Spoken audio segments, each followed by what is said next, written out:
Hello and welcome to the Great British Shitcom, the show in which we watch sitcoms of comedy past to see if they've stood the test of time. First up, my name is Mark J. Winter, and each week I'll be joined by my co-host Chris Wood. Hello. And Peter Swoon. Hi.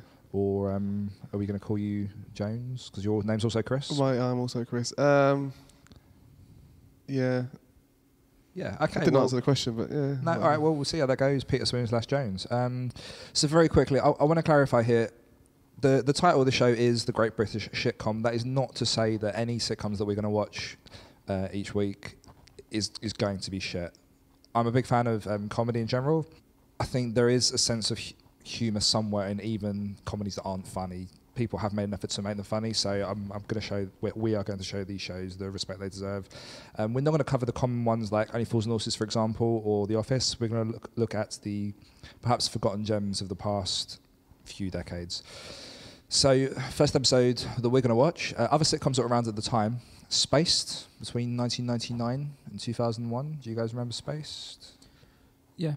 Yeah, I don't know whether I'd have actually classed that in my sort of mind as a sitcom. I suppose that's that classification of what is a sitcom, really, because I don't know. I watched it, I liked it. It's just whether or not I wouldn't have thought of that as a sitcom necessarily. It was more of a comedy It is a show. It is a sitcom in as much as that it's pretty much set around that flat and it's the same recurring characters, isn't it? Okay. League of Gentlemen ran from 1999 to 2017. I think that might still be going. Vicar of Dibley, 94 till 2007. Goodnight Sweetheart, that we all love, 93 till 99. And finally, The Elusive 2.4 Children, 1991 to 1999. What other sort of sitcoms do you guys remember watching when you were a kid? Anything stands out? No. No, I do remember things like when you're a kid, it's sort of you're watching it, like your parents are watching it. It's things that they've kind of put on. You're not necessarily getting it because there's a lot of sort of jokes in there that would go over sort of like kids' heads, really. Like you used to watch like Thin Blue Line, used to watch that. Yeah. Again, used to watch a lot of sort of older sitcoms. So like I remember like The Good Life. Some others do have them. Bless This House, those sort of things. Brilliant. Nothing that I kind of like, I remember was watching as a sort of serial that I kind of like, I was watching it every week and sort of keeping up to date with. Yeah, just sort of here and there episodes. I think that's a good thing about certain sitcoms is that you don't have to watch any previous thing to it. Yeah. Like there's not like a sort of like an overriding plot going through the series. It's kind of like you can just pick up episodes here and there and it's all kind of like a self-contained story. Yeah, it's true.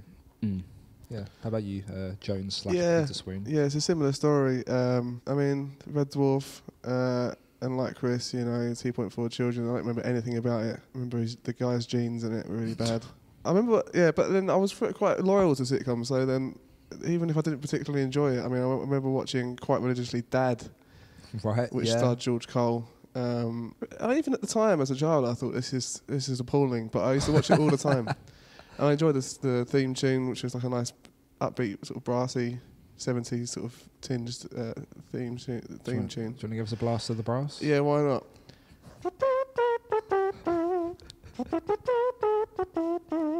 And so on. It's excellent.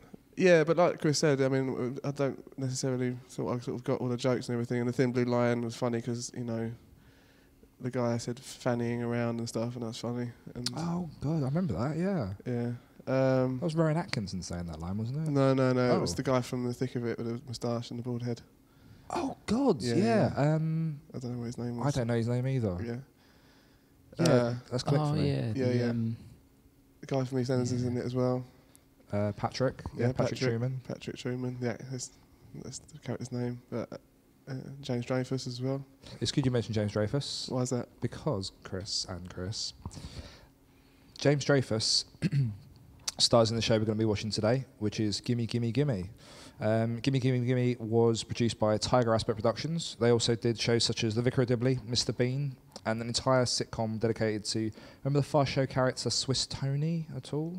Yeah, the car salesman, man. Yeah, doing a podcast about British sitcoms is a lot like making love to a beautiful woman. Why? I don't know. I mean, that was essentially the set up for. Because you put it below your chin, and then speak softly into it. No, that's not how it works. And then I don't know. And at the end, you bounce it down. I was thinking there's just lots of wires involved. Very kinky. Anyway, so currently Tiger Aspect Productions produce. They produce Fortitude for Sky Atlantic, which I thought was pretty surprising. Peaky Blinders for BBC and Benidorm for ITV. So a real range of different things that they produce there.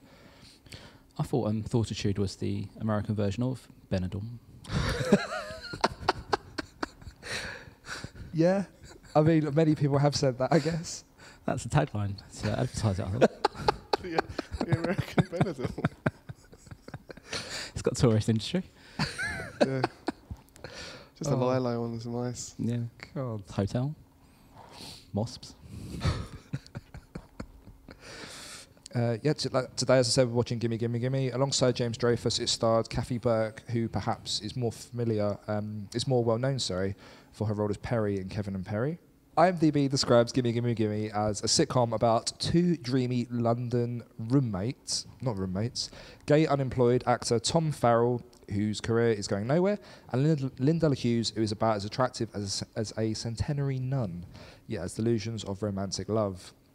It has an average rating of 7.5 out of 10. What do you guys think of that rating? Accurate. Accurate. And Chris? What?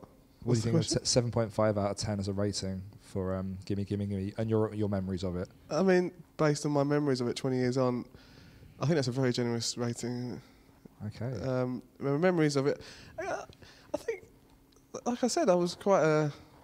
Once I was fixed into watching a sitcom, I was very loyal to it, and I remember quite religiously watching Gimme Gimme Gimme. I think it was, from memory, it was like a Sunday evening. I think it was on. Okay. For some reason I thought it was on like Friday at 8:30, one of those sort of BBC sitcoms, but I've got a feeling it's going to be a bit more raunchy than that. Yeah. So yeah. I'm surprised that they mentioned that the guy in it is gay. I'm sure that they make no reference to it during the sitcom at all. I'm not expecting any sense of homophobia in this series. Was that description like a sort of like a retcon where sort of like they've gone back and said like Dumbledore's gay? Like there's no reference to it in the books, but now it's like they've gone back and put that in. Like, oh, by the way, this character from Gimme Gimme Gimme, he was gay. Everyone's just like shocked by the fact. Yeah, that's what we're gonna get with us. We're gonna get Harry Potter references and references to military history. Yeah, and probably trains for me. That's what it's all about, definitely. I remember she had a big orange wig. Yeah, I think she had a big orange wig and big like white glasses. She looked a little bit, I thought, like Queen Elizabeth II. In many ways. Sue Pollard sort of crossed with... Am I thinking of Vivienne Westwood? Who am I thinking of? Yeah, I think you're thinking of Vivienne Westwood. Yeah, probably that. Let's go with that. I think in the finale, spoilers to anyone who wants to watch it all the way through, that it was an actual wig and she was bald. Oh. That was actually like a plot point. That was the big reveal at the end, yeah. Oh, wow. That feels like it would change the tone entirely. Like, it's the only thing I remember about it. I don't think I remember that at all. I don't know. Maybe it's just my feelings as a quite a melancholy child. I think there was quite a downbeat ending. I can't remember. Yeah. I mean, for the connotations of what that could mean, that's a really like... But yeah, not just that. I think in general it was quite a downbeat ending. I think it was quite... I think I can't remember what happened. But yeah, she was bald as a coot. Okay. Yeah, didn't expect that. All right then, well, without any further ado, we're going to disappear now. We're going to give you a little clip of Gimme Gimme Gimme's theme tune. I think that could be quite nice. What? A little clip of the theme tune, perhaps, to lead us into the chat about it afterwards. Yeah, why not? Yeah, why not? Okay then. All right, so you're now going to hear Gimme Gimme Gimme and join us on the other side. Gimme, gimme, gimme a man after midnight. Won't somebody help me chase the shadows away? Gimme, gimme, gimme a man after midnight. Take me through the darkness, through the break of the day. There's not a soul out there. No one to hear my prayer. Gimme, gimme a man. Okay, so we've just watched the pilot episode of Gimme Gimme Gimme. Would either of you guys like to recap what the pilot episode was? Yeah, sure. Yeah, cool. Go for it, okay. It was a situation about... I mean, the gist of it was someone stayed over and they thought it was someone that either one of them had slept with. Okay.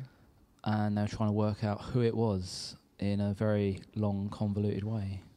with a lot of mistakes and mistaking PTO for the name Peter, which was like one of the main sort of plot points. They hilariously thought it was like a Nigerian version of the name Peter. The classic Nigerian Peter. Yeah. Very much the John Smith of Nigeria. Peter. Yeah, and then they find out it's just their new downstairs neighbour who thought it was funny to pretend he was an escort.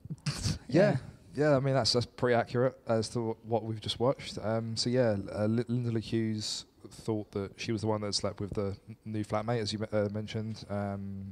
I've already forgotten what the other character's name is. Linda and Tom. Is it Tom? It's Tom. I'm pretty sure it's Tom. Let's go with Tom. That sounds right. We'll go with Tom. So Linda and Tom both thought they'd slept with the flatmate, and they hadn't. As you said, he left a note, and they thought his name was Pito. So what I want to do in this is if we can find joke of the week. I actually had Pito down as my joke of this week. I think the way in which that was set up, it carried throughout the episode. So it was essentially the setup of having something there and then a call back to it later on to reveal. Pull back and reveal, I think it is. I had that down as my joke of the week for Pito. It's not hilariously funny, but the setup I enjoyed. What did you guys have down as a joke, if any at all, do you enjoyed? For me, it's something that you pointed out. I didn't notice it, but the fact that their house number is 69. Oh yes, yeah. Because that almost certainly had nothing to do with the script. I think that's and I quite enjoyed that. It was really early on as well, wasn't it? Yeah, and I think it was probably the most subtle joke out of the entire show. Yeah. It wasn't being rammed down my throat, so to speak. It's just like a childish throwaway sight gag that I enjoyed. Yeah, it did feel. And like also because it was like a double set up for the trimming my bush joke that their landlady is she? I think she Beryl? is. Yeah, Beryl the landlady. Because initially Linda LaHue comes out, and that's when the 69 door number was revealed. And then Beryl's outside trimming a bush, and I thought, well, that's just obviously set up to have a trimming my bush gag, and she didn't do it. It was. And later on, she said the trimming my bush gag, but it looked more like a bonsai tree. It wasn't like a proper bush. Like potted plant. Yeah, more of a pot plant. I would agree with that. It felt like a waste. It was I was quite pleased that they hadn't done that gag first of all. As you said, it was the prime opportunity for it, and they didn't do the trim my bush gag because it was too obvious. But then, they did it on a plant that made no sense. Was it on a plant, and then later on with the reading the book, he was going to be fingering through Richard III or something like that. So, there was that gag as well. Got it all in there. There were two. Yeah, there was also another finger joke just before the trimming the bush, where she's while she was trimming that bush. I didn't think I'd be saying trimming the bush this much. She said, "Haven't you ever been green fingered?" Oh yeah. Yeah, so that's nice that she got two fingered jokes in one episode in the pilot. Really setting us all out for the rest of the series, I think. Yeah, I think so. Can we do a sort of super cut of us recording this with the word bush and then lead into the Only Fools and Horses theme tune? I think that I'd quite like to hear us do that. I think. Chris, have you said what your joke of the episode was? A joke of the episode. So many answers in this are going to be preceded by a sigh. I know. I mean, just on the fact it was like, I mean, we were talking about the fact we reckoned it was on at about 8:30 on a Sunday night. We thought it might have been. Yeah. And then I think 2 minutes in, it was straight out, no way that was on at 8:30, was it? I mean, no. For me, it's got to be the ventriloquist. I don't know if we put that as a joke. I wrote that down. But it's just that, I mean, I've just wrote ventriloquist joke. Could be anything, but... Ventriloquist dash stick hand up skirt and lips move. Yeah, it was I'd like him to stick my hand up my skirt and make my lips move. And it's not really a joke, there's no punchline, but it was more of a comment that made me laugh. Well, Miss Trimmer was going full pelt, so I had to lip read. So he didn't say nothing like, tell Linda I love her? Oh, if he did, he ventriloquised it. Is he a ventriloquist? Well, I wouldn't mind him sticking his hand up his skirt and making me lips move, do you know what? This kind of thing, you think that they had that comment before the setup for it, so I thought, how can we get... how can we let them think that he was a ventriloquist? Right, maybe just retcon that joke into the Yeah. episode. Yeah, I think from what I was watching with the three of us, that was the point in which we all laughed the most together, but also cringed the most at the same time. No, I did quite enjoy it. How gleefully vulgar that character was. I think that was. It really great. is, yeah. I I quite think like that. the thing about this, yeah, it is completely vulgar. I totally agree, but they're quite happy to do that, and I think it works in that sense. There's some, I mean, this isn't a sitcom that I love by any means, but there's some bits in it I just didn't really understand where it was leading to. Like primarily the bit I'm getting to is, I'm jumping very far ahead here. Bit at the end where Linda wants to cheer up Tom because Tom feels down about Jez not being his boyfriend, and she suggests that they play Casualty, which apparently was. It meant that them two would just act out scenes from Casualty, and then they played the same game but called The Bill, in which they played out scenes called The Bill, and then they did boxing, and the episode ended with her punching him in the face. Now, for me, it felt like they just didn't have an ending for this series, for this episode, sorry, and they just thought this one joke just ended with a punch in the face, and that's that. I didn't really understand where that was going. That was something that kind of stood out. The whole episode was the random sort of slapstick, almost feeling sort of like forced into it. It's like it's like, oh, we don't know what to do here. Let's just have her kick him in the face. Yeah, which is quite a violent thing when you think about it. Like if your roommate kicked you in the face, you wouldn't really want to live there anymore. But I think that's throughout the show. Keep wrestling and stuff, don't they? Like it was just a lot of random like punching, slapping, and pushing, and like it was a bit in the middle where they sort of he was like, "Get out of my way, woman," or something like that. But he stood up and got in her way. Yeah. So it wasn't like he did. He sort of wrestled her about a bit. It wasn't really. Yeah, I think within the first couple of minutes they were in the supermarket and they were slap fighting each other. Yeah. It was a lot of it was completely. It didn't add anything. It was really bizarre. I think it did show its age, and it's almost like 20 years old now. This show, isn't it? Yeah. I mean, I wouldn't say homophobic, but maybe sort of sensitive language. In that there was a joke early on where Linda asked that Beryl if she had a fag, and she said, "Oh, there are already two in your flat," which is, and then Linda was chucking around lesbian and lesbo as an insult to women a lot. Actually, very good point. Which I think wouldn't really pass muster nowadays. It wouldn't in this the way that attitudes towards homosexuality has changed over the last 20 years. So yeah, I don't see how that could be used in a funny way. So yeah, it's good point. thanks very much. How did we feel about the incidental music while they were walking down the street? I love that music. I am a big fan of needlessly gleeful people, music, anything, and it was so. It was just needless. It's like a walking down the street music, and it's like we've got to film and walking down the street for some reason. Yeah, we need to fill it. It's going to be just walking down the street. I know we'll have a little jolly tune to them, like to connect that with. And it was the callback to it with the house. It was the way it was all misguided as well. In the woman behind. So what happened in the episode was Linda was walking along and she didn't realise that there was an attractive blonde woman behind her, and a set of builders were wolf whistling, and she thought that they were whistling at her. And over the top of that was this gleeful music. Which played for a lot longer than it needed to. Did, yeah. It was still playing in the supermarket, if I remember rightly. Did it make a lot of sense there? It did. Funnily enough, it to me called back to the theme tune for Dad, starring George Cole. It had a lot of similarities. If anyone wants to go back and compare those on YouTube, then feel free. Yeah, please very, do. very swinging, parpy brass, which I enjoy. That's one. I think we all after this one. I'm not sure. They were trying to find where the guy was in the flat, so they came back to the flat from the supermarket because they both realised that they didn't know who this guy was in their flat, and they couldn't find him. They checked all the rooms, and then they went to the bathroom because one of them said, "Where is he? Oh, he's having a dump, ain't he?" And I think we all laughed at that for how out of nowhere it came. With the sort of like I don't know whether this was filmed in front of a live audience or if they used canned laughter. I don't know. It could have been, but there was a big sort of like laughter on that bit. That was like one of the a big gag. It wasn't You don't often really. hear people say that in sitcoms. do you? He's having a dump, isn't he? No. Who is he? Yeah. He's having a dump, isn't he? He's in our toilet having a dump. Is he? Yeah, cunt. She did it with a real smile on her face. Like, She Yeah. was really pleased. I think it fit perfectly with her voice as well. Like, ow, he's having a damn painy. Yeah, I really enjoyed that. Yeah. I've got 2 more notes on my little sheet of paper. I've got DCI Snatch.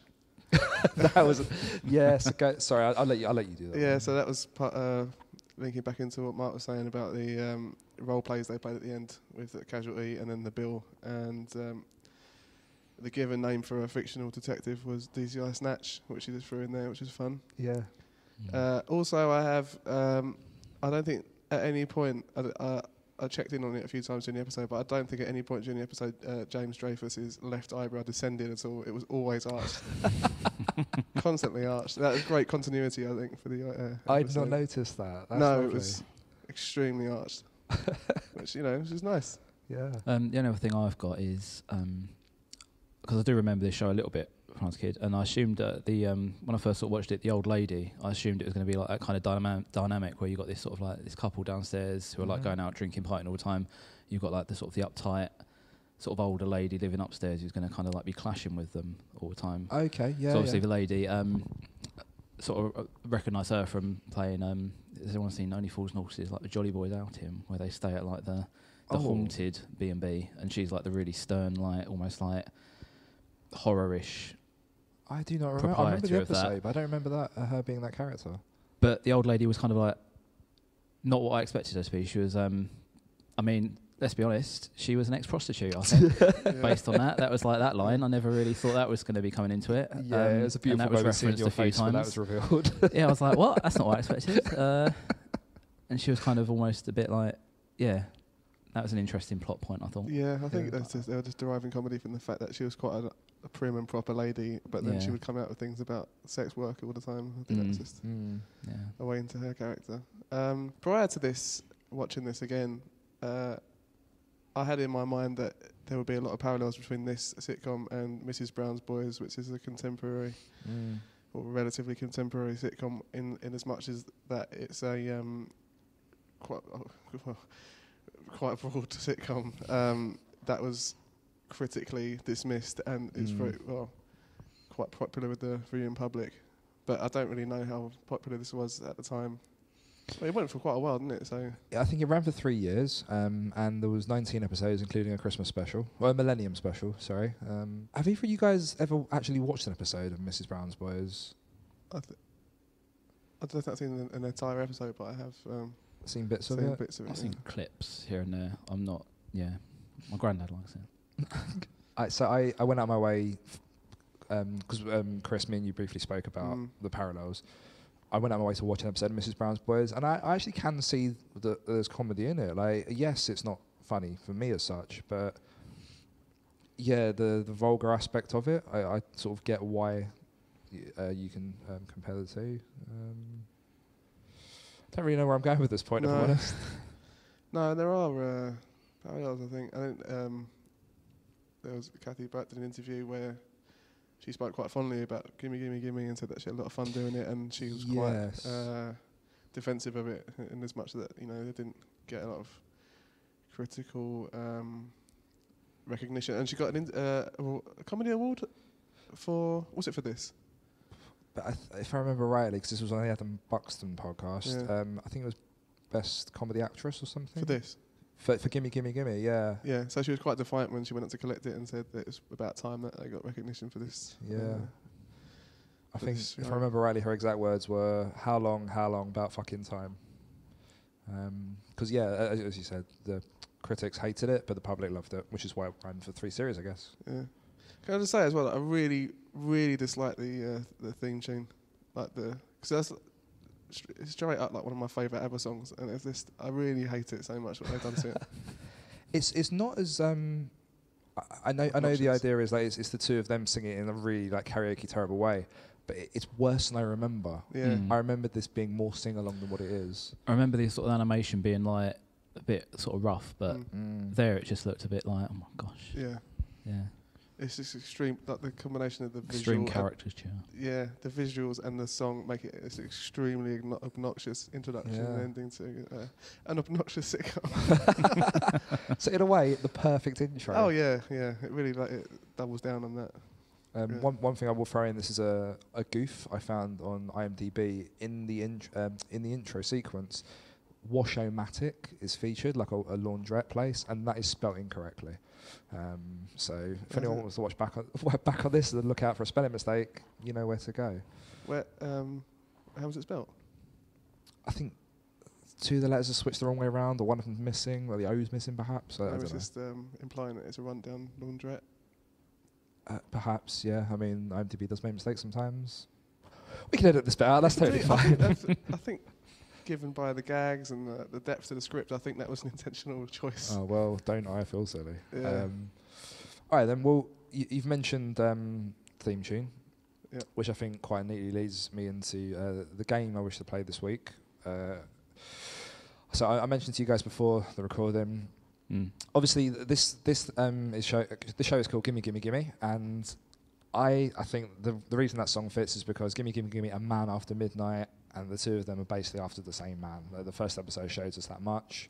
I asked you guys if you could, choosing an ABBA song, pitch show for a sitcom using solely the title, perhaps some of the words from it as well.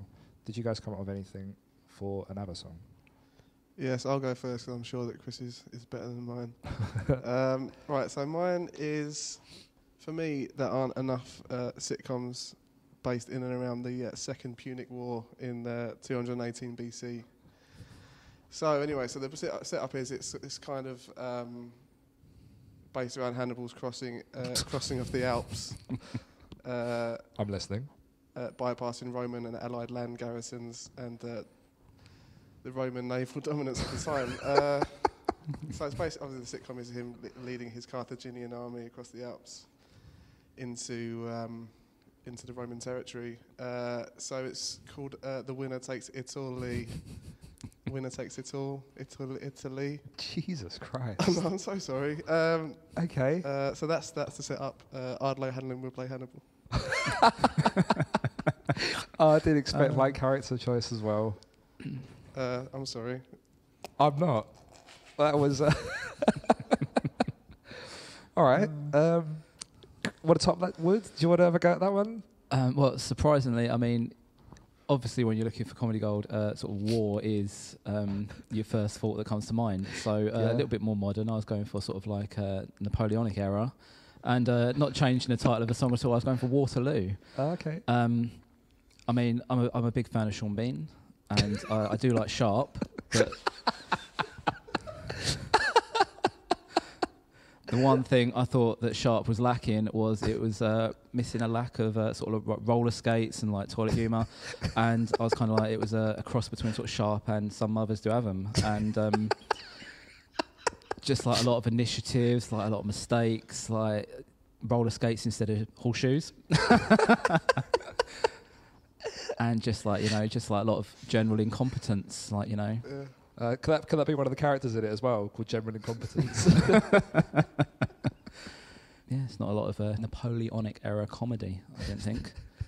Who would be the what's the character's name in that? Napoleon. That's right. No, in Some Mothers Do Have 'Em. What's his name? Is it Frank Spencer? All better, yeah. Who would be the Frank Spencer figure? Napoleon or the Duke of Wellington?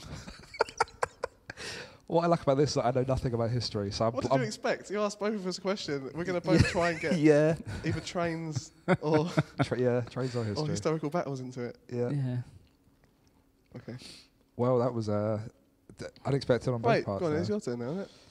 So, the only one I kind of half prepared again was a war-based one, but it was also Waterloo. That's the really weird thing. And I was thinking of. So basically, my thought was Les Mis. So French Revolution. It wasn't a war. That was civil uprising. So that's fine. Civil uprising. Yeah, that was like 100 years before. So. This is the history book. So yeah, I was thinking of Les Mis, and I don't know how this would be funny at all, but I basically thought it'd be like sort of like a love story where one of the characters is called Walter, and the woman that's in like the opposing family is called Louise, and yeah, maybe there's like a gay brother or something. I've not really thought it through. That's all I had. You know what? When we went into this, I had at no point thought mine would be the best one. So, Yeah. you know, brilliant. I thought about having Does Your Mother Know, but it wouldn't have been bleak. Does your Yeah. mother know? It's a good song. I mean, now we know that sitcoms can go past the watershed. I mean, there is Lay All Your Love on Me, but, you know. Oh, saucy. I'm going to have a quick look at some of the ABBA titles. Should have done this before the show. I mean, I don't know. Yeah, probably should have done. But, you know, improv, that's fine. Dancing Queen, I feel like that could be a really good one for the 90s. It feels like that's got a lot of potential for hilarity. Would that be set during the Elizabethan period? Sort of like young Victoria, young Elizabeth out on in the Tudor nightclubs of the time, moonlighting. Yeah, there could be roller skates in this one as well. Why not? Roller disco. Yeah. And drinking That's some- it. Any sitcom that's got roller skates in, I think that's my main. There's not enough roller skates. Not blades. Your roller skates. skates in sitcoms is very much your like That's my niche. giant iron spider from Yeah. Wild Wild West. It's just trying to shoehorn it into any idea. Brilliant. Knowing me, knowing you, I kind of tried not to think about that one because of Alan Partridge. I felt that was too easy to do, almost. There was another one I looked at. It was the I do, and I figured that could be like a like Goodnight Sweetheart, but instead of sort of just travelling back to Second World War era Britain, he could go across 4 different time periods and have 4 different wives, just like sort of bigamy on a large multi-historical timeline scale. Bigger me. Bigger me, yeah. But specifically travelling back to battles.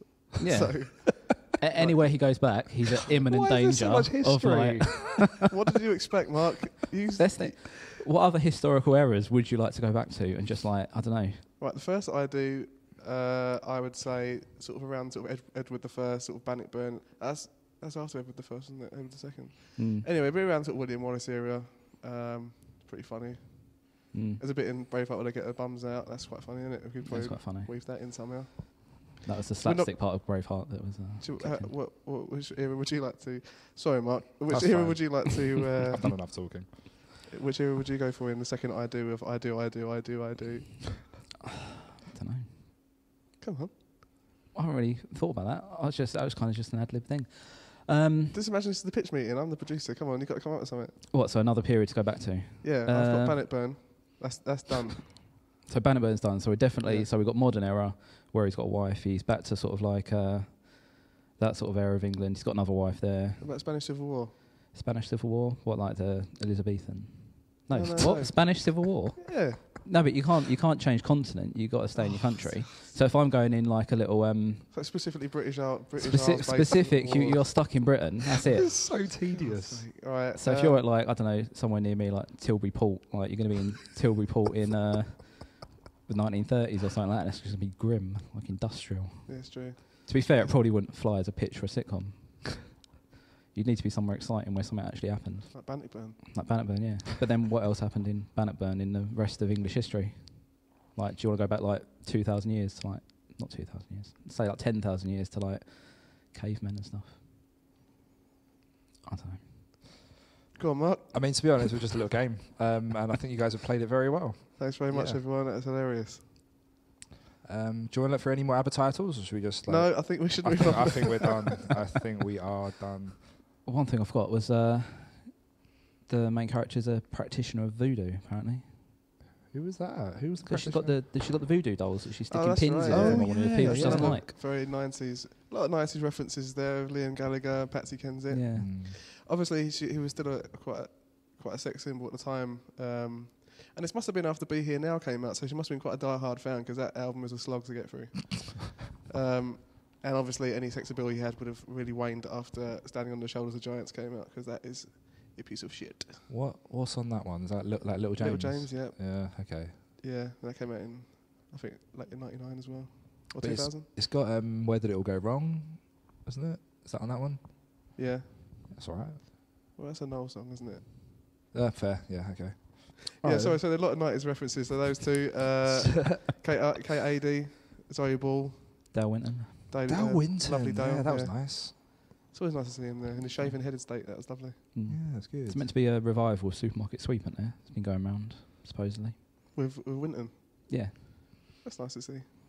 Tell you what, when you're at the checkout and you hear the beep, Mm. think of all the fun you could be having on Supermarket Sweep. I know. I never ever watched Supermarket Sweep. Oh, clearly me neither. All I remember is when I was a kid, I was just watching it, and when I always liked it when they picked up the giant inflatable food item. So like putting a big inflatable banana in there. I don't really know what that referenced, whether that meant like maximum amount of bananas or I don't know.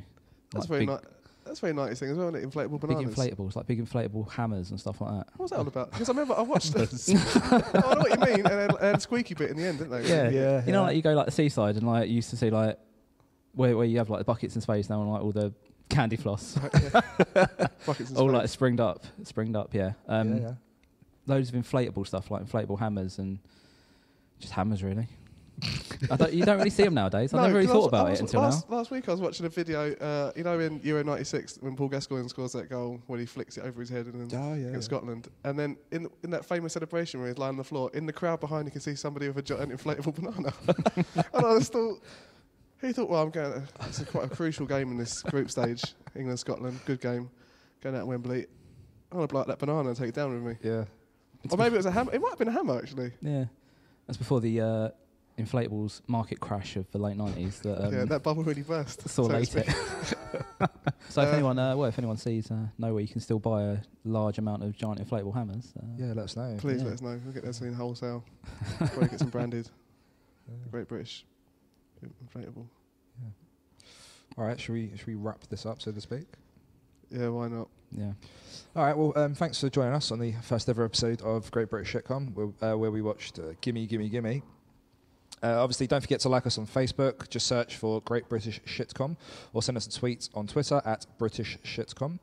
Tell us some of your favourite sitcoms of the past using the hashtag Shitcom, and we'll dedicate future episodes to you. Share the podcast with family and friends, or if you absolutely hated us, just mention it to people you don't like, so they will listen instead. I've been Mark. I've been Chris. I've been Jones, I suppose. And we're all off to get fingered. Yeah. I'm going to trim my bush. You bitch.